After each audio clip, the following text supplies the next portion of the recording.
Amigos, frente nuestro el Mar Muerto y del otro lado la cordillera de Moab, por la cual cierto día transitó el pueblo de Israel, su último tramo antes de cruzar el río Jordán y pasar aquí a la tierra prometida.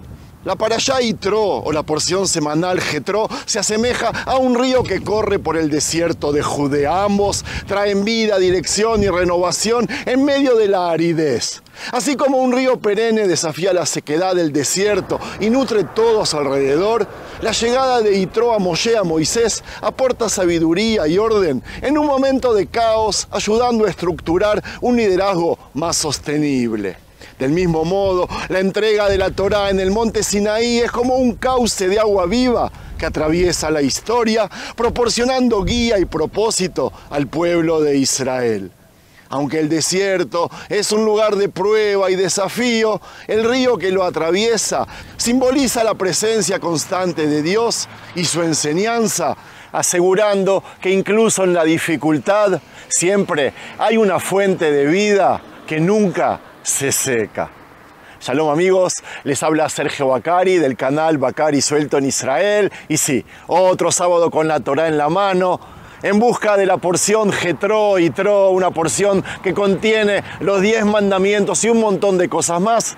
Voy a penetrar en el río En Bokek, como se llama, detrás mío el Mar Muerto, y mientras lo recorremos, nos mojamos un poquito. Vamos a ver una de las sabidurías que tiene esta, que para muchos es la porción más importante para todo el pueblo de Israel, para todo el pueblo judío. Empecemos. Mientras recorremos las aguas de este arrozo llamado manantial Bokek, vuelvo a compartir con ustedes otra de mis experiencias de vida de hace 30 años cuando era estudiante en la Universidad Hebrea de Jerusalén. Ahora que entendieron por qué elegí estas aguas como la Torá, como escenografía, les cuento de que Oleg nació en una familia católica polaca religiosa que esperaba que se convirtiera en sacerdote. Sin embargo, cuando decidió estudiar en la Universidad Hebrea de Jerusalén para leer la Biblia sin las traducciones y filtros de los hermanos cristianos, sus planes cambiaron y decidió convertirse al judaísmo. Pasó a llamarse Abraham y fue allí donde lo conocí y nos hicimos amigos. Éramos dos estudiantes extranjeros que teníamos muchísimo en común, en especial la dificultad para estudiar y leer artículos en hebreo o en inglés.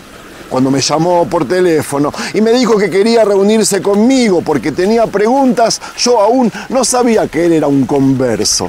Lo descubrí apenas nos encontramos. No sucedió en un solo día, me contó Abraham, pero no se puede ser realmente un verdadero católico sin que el pueblo de Israel esté en el centro de tu vida. Cuando estudias el cristianismo, comienzas con el judaísmo y a diferencia de mis amigos, yo no acepté saltear esa parte de los estudios y fui a todas las clases. Si los judíos son nuestra fuente, me decía, necesito entender por qué, a pesar del enorme precio que pagaron, insistieron en no aceptar el cristianismo durante tantos siglos. Así fue como me interesé en ustedes. Me pregunté por qué los odiamos tanto y por qué a pesar de eso aún ustedes existen. ¿De dónde sacan las fuerzas para seguir su fe si en un instante, olvidándose de todo su judaísmo, ustedes podrían haber tenido una vida mejor? Poco a poco me di cuenta de que ustedes son literalmente un milagro. Y no olvides que soy polaco y sé una o dos cosas sobre lo que ustedes pasaron en el Holocausto. Quise verte porque tengo preguntas sobre los fundamentos de la fe. No es que tenga intención de regresar atrás, no lo haré. Solo deseo que, ya que soy judío, debo hacerlo correctamente. Haré mi mejor esfuerzo, le respondí, aunque yo y la religión judía muy amigos no somos. Lo haré porque la Torá dice de que es un gran privilegio ayudar a un converso. Pero antes de eso, quiero hacerte una pregunta, Oleg, perdón, Abraham. ¿No te resultó difícil, como alguien que antes era católico polaco? Me refiero a convertirte y dejar todo lo que conocías, a tus padres, hermanos, patria y cultura, y todo eso para venir a Israel y andar vestido con ropa ortodoxa. Es un precio enorme, le dije. ¿De dónde sacaste la fuerza, Abraham? Esa es la verdad, me dijo. Simplemente, lo aprendí de ustedes. Tal vez ustedes no lo aprecien porque nacieron y crecieron con ello, pero la verdad es más importante que cualquier otra cosa. Semanas después de esta charla, de esta reunión, entendí para qué me había citado Abraham. Y cuando se enteró de mi pasado ortodoxo, más aún se sorprendió y me dijo que yo dé una charla media informal en el Technion para un grupo de jóvenes estudiantes llenos de energía que en realidad no me dejaron en paz y discutieron conmigo durante toda la charla, pero ese no es el caso. El caso es que en medio del debate uno de ellos me dijo que los ortodoxos son una amenaza existencial para el Estado de Israel y que la religión judía es racista. Cuando le pedí que explicara por qué pensaba eso, me dijo: hoy vivimos en un mundo en el que no hay una única verdad, todo es subjetivo. Cuando éramos niños nos educaron con una ideología cultural, sionista, estaba Trumpeldor, estaban los kibutzim, y ese era el camino correcto, nos decían.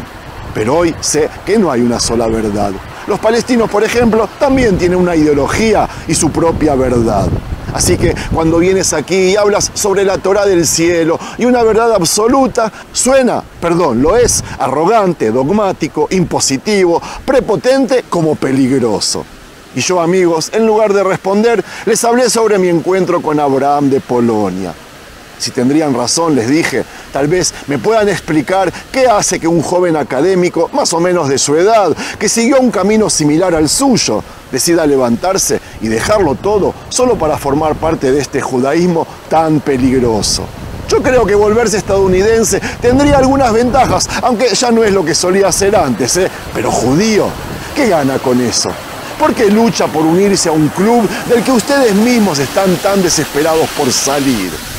Cuando no respondieron, les dije que la respuesta a esa pregunta está en la porción semanal Yitro. En la porción Yitro, la Torá nos cuenta cómo el gran teólogo de Midian llegó al desierto para encontrarse con el pueblo de Israel después de la entrega de la Torá, y también explica qué fue lo que lo llevó a convertirse en ese momento. Como dice el versículo, el suegro de Moshe, Yitro, sacerdote de Midian, oyó todo lo que Dios había hecho por Moshe y por su pueblo Israel, que Dios había sacado de Egipto. Sabios judíos preguntaron sobre esto y Yitro, el sacerdote de Midian, ¿qué escuchó que lo hizo venir y convertirse?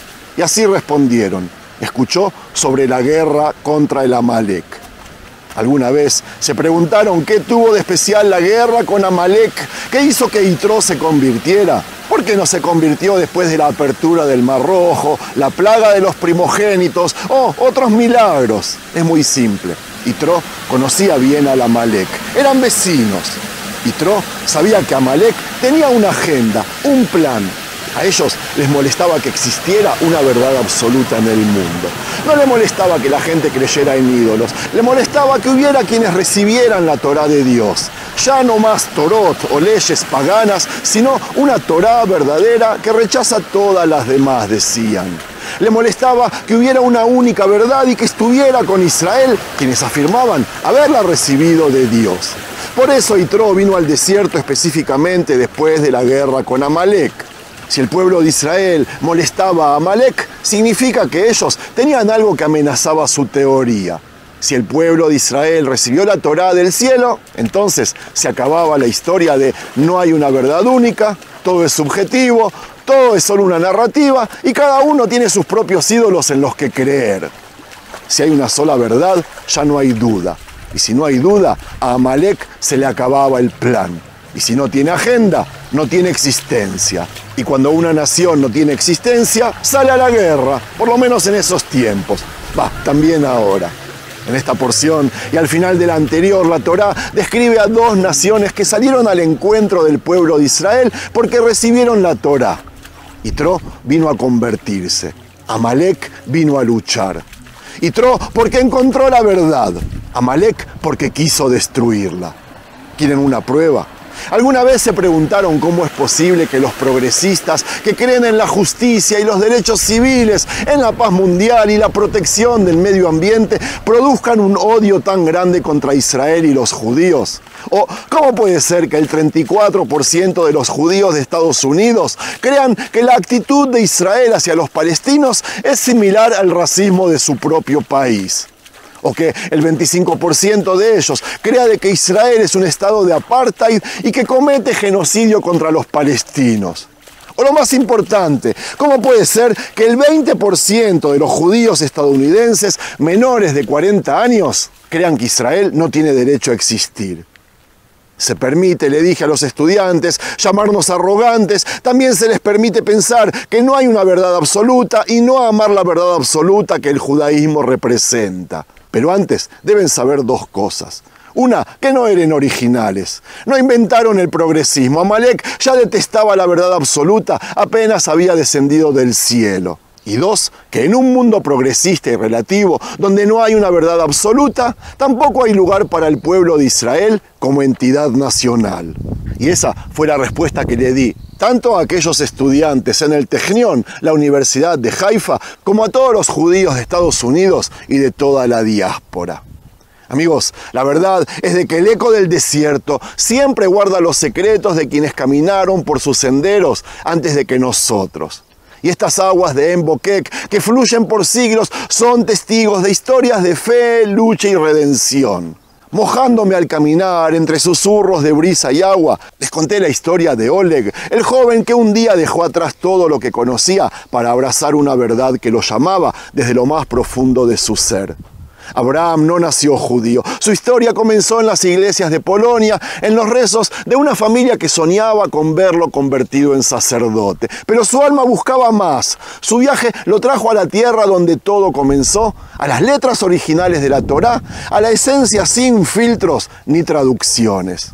Fue entonces cuando comprendió que la historia del pueblo de Israel no era solo una narración entre muchas, sino la llama inextinguible de una verdad que había desafiado reinos, inquisiciones y exilios.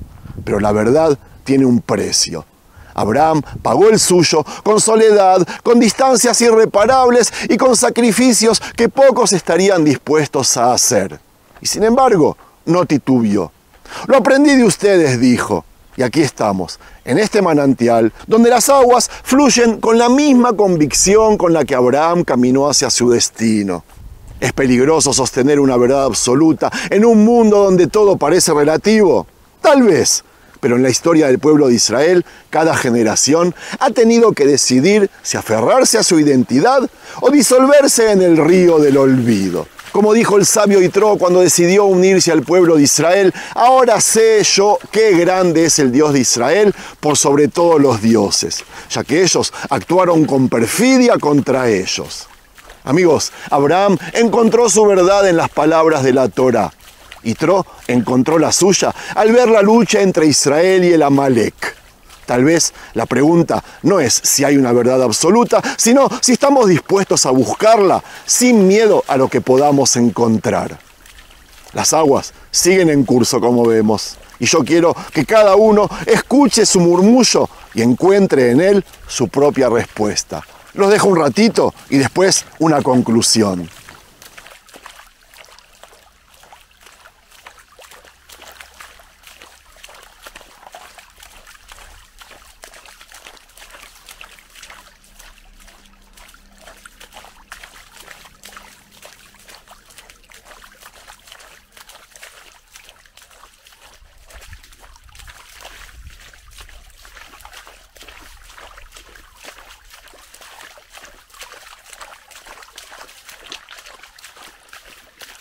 Y así terminamos nuestro video y nuestro relato.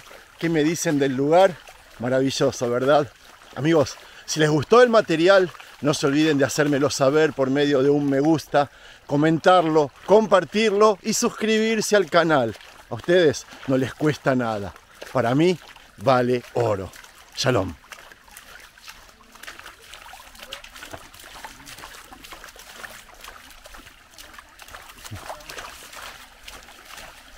איזה כיף לכם. לא, אני אוכל כשר.